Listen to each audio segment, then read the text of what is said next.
মাঝে মাঝে আল্লাহ তাআলা আমাদের মর্যাদাকে আপগ্রেড করতে চায়, এলিভেট করতে চায়। আপনি ধরেন কোন একটা এয়ারলাইন্সের রেগুলার প্যাসেঞ্জার টিকিট কাটেন, মাঝে মাঝে হঠাৎ করে দেখবেন কাউন্টারে গেলে তারা বলে you are upgraded to business class অথবা you are upgraded to first class. যেহেতু রেগুলার প্যাসেঞ্জার, অনেক মাইলস জমা হয়েছে, আপগ্রেড করে দেয়।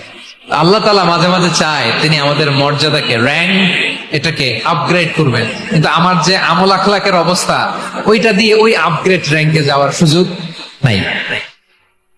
বুঝতেছেন কথা? আল্লাহ চায় আমার লেভেল একটু আপ করতে, কিন্তু আমার আমলের যে অবস্থা, এতে আমি ওখানে যাই না। তখন আল্লাহ কিছু বিপদ আপদ দিয়ে, পরীক্ষা দিয়ে বান্দাকে টেস্ট করে। ওই পরীক্ষায় যদি উত্তীর্ণ হন, সাথে সাথে আল্লাহ তাআলা আপনার লেভেল বা র্যাঙ্ক আপগ্রেড করে দেয়। সুবহানাল্লাহ পড়বেন না?